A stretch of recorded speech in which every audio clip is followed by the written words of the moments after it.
Hey, Logan, what's it like playing in a game where you can't get off the field?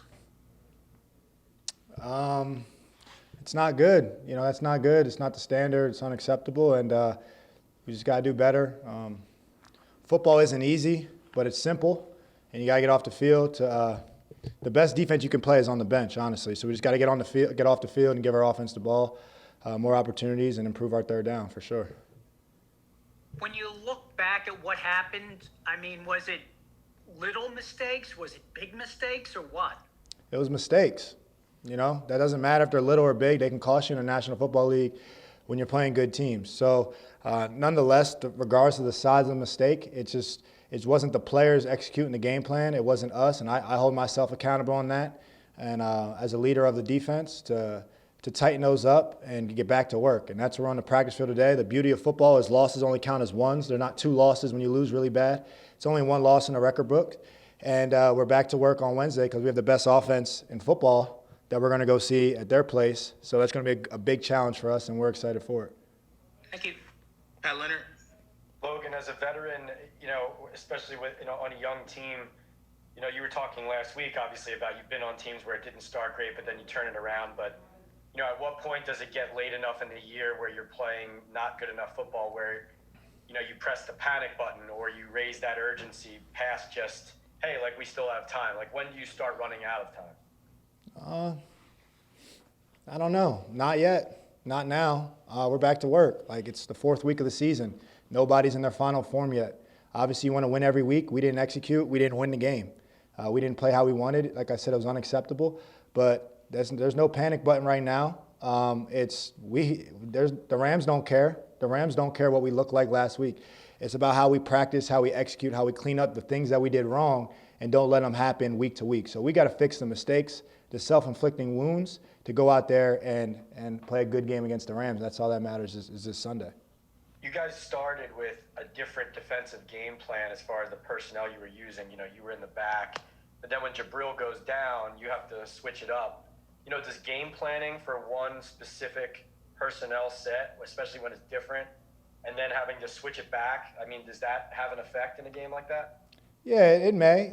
Jabril's a good player, and he's a starter. And anytime you lose a starter, whoever you're bringing in normally isn't as good. That's why that guy's a starter. So there's definitely an effect on that. But the 49ers had a lot of guys go out the game as well. Jordan Reed went out the game, and they came in and they executed better. So, yeah, we might have had to change some things on our end, but I pride myself on my versatility. And if I have to move from one position to the other, that's what the team brought me here to do, to bring position flexibility, to bring leadership, and to make plays at regardless of the position. So whether that be strong safety, free safety, star, corner, perimeter, outside linebacker, I've played it all. I lined up at it all, and I pride myself on being able to play them all. So it's just another day at the office, honestly, and I wish we can execute better, and we hope Jabril gets back quickly because he's one of our better players for sure. Thanks. Logan. Hey, Lo, you mentioned this is the best offense in the league. What makes this offense so potent?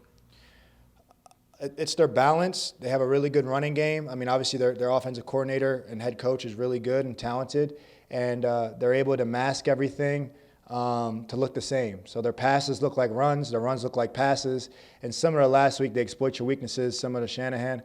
So they have a very good play caller, and they have very good weapons. And their receivers are really good blocking receivers. So when you have receivers that are willing to mix it up in the run game, that's more blockers you got to account for the runners. And their receivers also are able to run really good routes. So I think that they have really good receivers.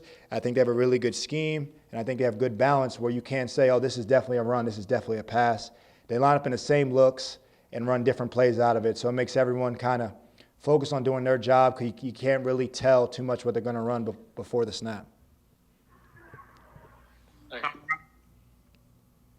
Logan, I'm sure you still have a lot of pals back in Nashville.